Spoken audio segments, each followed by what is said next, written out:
নমস্কার, সুরজিৎ মান্না ক্রিয়েশনস চ্যানেলের পক্ষ থেকে তোমাদের সবাইকে সুস্বাগতম। আশা করি তোমরা সকলে ভালো এবং সুস্থ আছো। আমি তোমাদের জন্য এই ভিডিওটিতে তুলে ধরছি 2026 সালের ক্লাস 9 তথা নবম শ্রেণীর ছাত্রছাত্রীদের জন্য রায় ও মার্টিন প্রশ্নবিচিত্রা থেকে সেকেন্ড ইউনিট টেস্ট তথা দ্বিতীয় পর্যায়ক্রমিক মূল্যায়নের জন্য জীবনবিজ্ঞান বিষয়ের 3 নম্বর মডেল স্কুলের প্রশ্নপত্রের সেটটির সম্পূর্ণ সমাধান করছি। তার আগে তোমাদের কাছে অনুরোধ, তোমরা ভিডিওটি না টেনে পুরোটা দেখো। ভিডিওটি কেমন লাগলো কমেন্ট করে জানিও, ভিডিওটিতে লাইক দাও এবং শেয়ার করো, এবং চ্যানেলে নতুন হলে চ্যানেলটিকে সাবস্ক্রাইব করে চ্যানেলের সঙ্গে যুক্ত হয়ে যাও। আলোচনা শুরু করছি। 343 নম্বর পেজের 3 নম্বর মডেল স্কুল বেহালা হাই স্কুল, এই স্কুলের প্রশ্নপত্রের সেটটির সম্পূর্ণ সমাধান করছি। তোমরা পুরো ভিডিওটি লক্ষ্য করো। বিভাগ কয়ে একই দাগে সঠিক উত্তরটি নির্বাচন করো। প্রথমে হচ্ছে প্রদত্ত কোনটির মাধ্যমে সবথেকে বেশি বাষ্পমোচন ঘটে? অপশান সিতে পত্ররন্ধ্র। 2 নম্বরে সালোক সংশ্লেষের ফলে উৎপন্ন উপজাত অক্সিজেনের উৎস হল? অপশান বিতে H2O। 3 নম্বরে সবাত শ্বসনে উৎপন্ন এটিপি এর পরিমাণ হল? অপশান সিতে 38 অণু। 4 নম্বরে মানুষের পৌষ্টিতন্ত্রের কোন অংশে খাদ্য পরিপাকের সমাপ্তি ঘটে? অপশান বিতে ক্ষুদ্রান্ত্র। 5 নম্বরে মানব হৃৎপিণ্ডের রক্ত প্রবাহ একমুখী রাখতে সাহায্য করে? অপশান ডিতে কপাটিকা। বিভাগ ক্ষয়ের 2 দাগে নির্দেশ অনুসারে নিম্নলিখিত প্রশ্নগুলির উত্তর দাও। প্রথমে হচ্ছে একটি বাক্যে উত্তর দাও, যে কোনো দুটি। প্রথম হচ্ছে কত অণু PgALD থেকে 1 অণু গ্লুকোজ উৎপন্ন হয়? 2 অণু। 2 নম্বরে এ শ্রেণীর রক্তে উপস্থিত 1 গ্লুটিনিনের নাম লেখো। Beta antibody. তারপরে রয়েছে 3 নম্বরে সালোক সংশ্লেষের আলোক দশা কোথায় ঘটে? ক্লোরোপ্লাস্টের গ্রানায়। তারপরে বিদ দাগে শূন্যস্থান পূরণ করো। প্রথমে হচ্ছে কাণ্ডে উপস্থিত ড্যাশ এর মাধ্যমে বাষ্পমোচন ঘটে? লেন্টিসেলের মাধ্যমে। 2 নম্বর ড্যাশ রক্তদঞ্চনে সাহায্য করে? থ্রম্বোপ্লাস্টিন। 3 নম্বর উকুন ড্যাশ পুষ্টি পদ্ধতিতে খাদ্য গ্রহণ করে? পরজীবী পুষ্টি পদ্ধতিতে খাদ্য গ্রহণ করে। সি দাগে ঠিক বাক্যের নিচে ঠিক চিহ্ন আর ভুল বাক্যের পাশে কাটা চিহ্ন দাও। একে রয়েছে কুইনাইন সিনকোনা গাছের ছাল থেকে পাওয়া যায়, ঠিক। 2 নম্বরে মানব হৃৎপিণ্ডের একটি কলিন্দ ও অ্যাক্টিনি রয়েছে, ভুল। 3 নম্বরে ও রক্তের গ্রুপকে সার্বিক দাতা বলা হয়, ভুল, ঠিক। ডি দাগে এ স্তম্ভের সঙ্গে বি স্তম্ভের সম্পর্ক স্থাপন করে লেখো। বুক গিল, চিংড়ির শ্বাসঙ্গ, হিমোগ্লোবিন, লোহিত রক্তকণিকা, মরফিন, নাইট্রোজেনযুক্ত রেচন পদার্থ, গ্লুকোজ 6,6,12O6। বিভাগ গয়ের 3 দাগে সংক্ষিপ্ত উত্তর দাও, যে কোনো 5টি। একই রয়েছে এটিপি এর পুরো নাম কি? Adenosine triphosphate. এডিপি থেকে এটিপি উৎপন্ন হতে কোন উৎসেচক প্রয়োজন হয়? সিনথেটেজ উৎসেচক।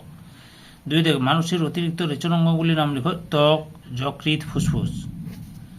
3 নম্বরে এ বি ও রক্ত শ্রেণীর উদ্ভাবককে? বিজ্ঞানী ল্যান্ডস্টেনার। কোন রক্ত শ্রেণীতে কোনো অ্যান্টিবডি থাকে না? এ বি রক্ত শ্রেণীতে।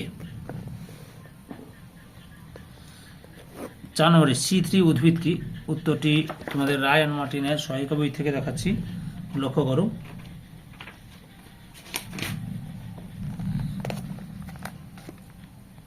C3 উদ্ভিদ কি? তোমরা এখান থেকে শুরু করে এতটা পর্যন্ত লিখবে।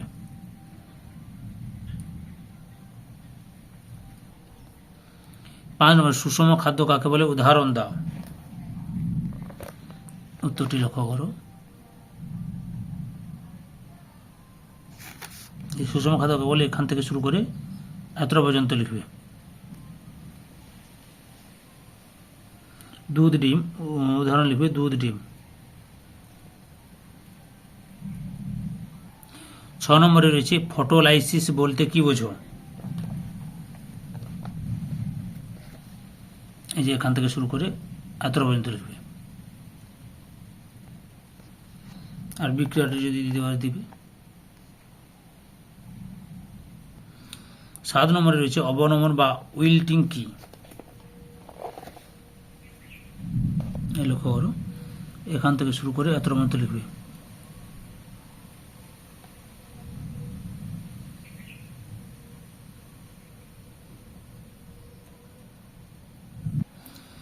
বিভাগ ঘয়ের 4-এর দাগে নিম্নলিখিত প্রশ্নগুলির উত্তর দাও। প্রথম হচ্ছে অবাধ শোষণ ও সবাধ শোষণের মধ্যে পার্থক্য লেখো।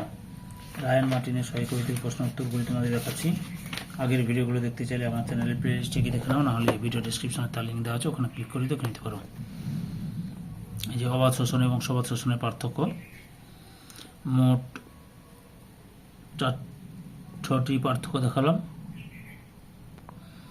পরের প্রশ্ন বাষ্পমোচন টান কি।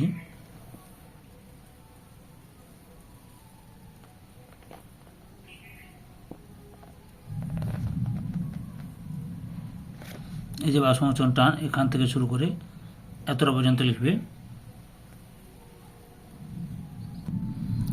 অথবা ক্যাপ্রোফ্যাগি পুষ্টি পদ্ধতি উদাহরণের সাহায্যে ব্যাখ্যা করো। এই যে লক্ষ্য করো, এখান থেকে শুরু করবে।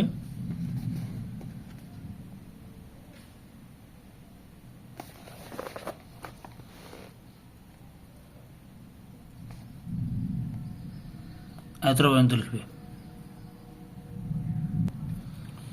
উদ্ভিদে অপরিহার্য খনিজ পদার্থের 3টি সাধারণ কাজ উল্লেখ করো। উত্তরটি লক্ষ্য করো।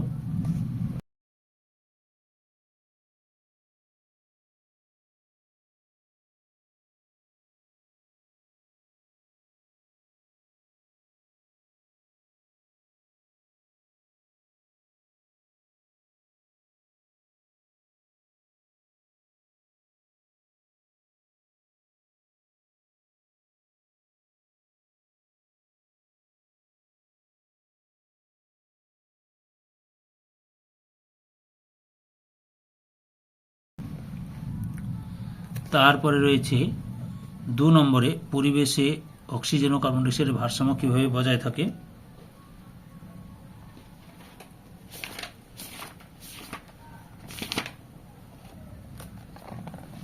এই যে লক্ষ্য করো উত্তরটি, এখান থেকে শুরু করবে।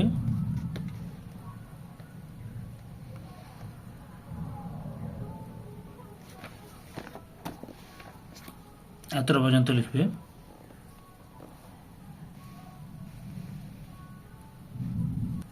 পরের প্রশ্ন রক্ষী কোষ কাকে বলে।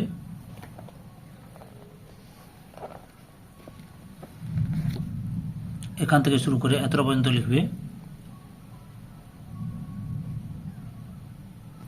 এই যে অথবাতে দেখো, নেফ্রনের একটি চিত্র অঙ্কন করে নিম্নলিখিত অংশগুলি চিহ্নিত করো। বায়োম্যান ক্যাপসুল, গ্লোমেরুলাস, দূরবর্তী সংবর্তনালিকা, হেনরির লুপ। উত্তরটি দেখো তোমরা। এই যে বায়োম্যান ক্যাপসুল, গ্লোমেরুলাস, দূরবর্তী সংবর্তনালিকা আর হেনরির লুপ। এই যে হেনরির লুপ। 3 নম্বরে রয়েছে দহন ও শ্বসনের মধ্যে পার্থক্য লেখো। এই যে শ্বসন ও দহনের পার্থক্য দুটো দেখাচ্ছি, পরে যে পার্থক্য রয়েছে দেখাচ্ছি, লক্ষ্য করো।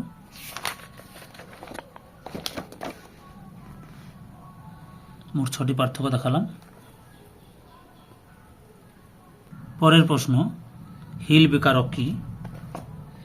উত্তর রায়ান মার্টিনের সহায়িকাভিত্তিক দেখাচ্ছি। এখান থেকে শুরু করে এতটা পর্যন্ত লিখবে।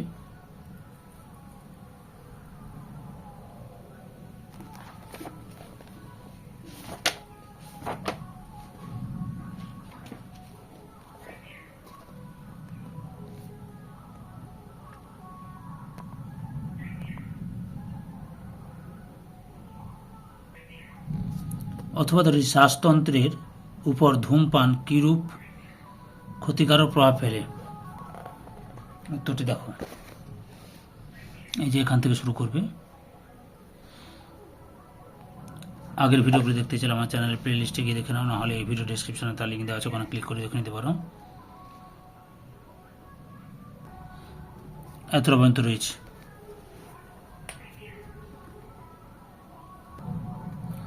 জীবদেহ রিচনের গুরুত্ব লেখো। এখান থেকে শুরু করবে। ক্লাস 9 ভূগোল, ইতিহাস, বাংলা এই 3টি বিষয় শেষ হয়ে গেছে। তোমরা ওই ভিডিওগুলো দেখতে চাইলে আমার চ্যানেল প্লে লিস্টে গিয়ে দেখে নাও, নাহলে এই ভিডিও ডিসক্রিপশন তার লিঙ্ক দেওয়া আছে, ওখানে ক্লিক করে দেখে নিতে পারো। এত লিখবে। ধৈর্য সহকারে সম্পূর্ণ ভিডিওটি দেখার জন্য তোমাদের সবাইকে অসংখ্য অসংখ্য ধন্যবাদ। আজকে এই পর্যন্ত, পরবর্তী ভিডিওতে আবার দেখা হবে। Tata, bye bye.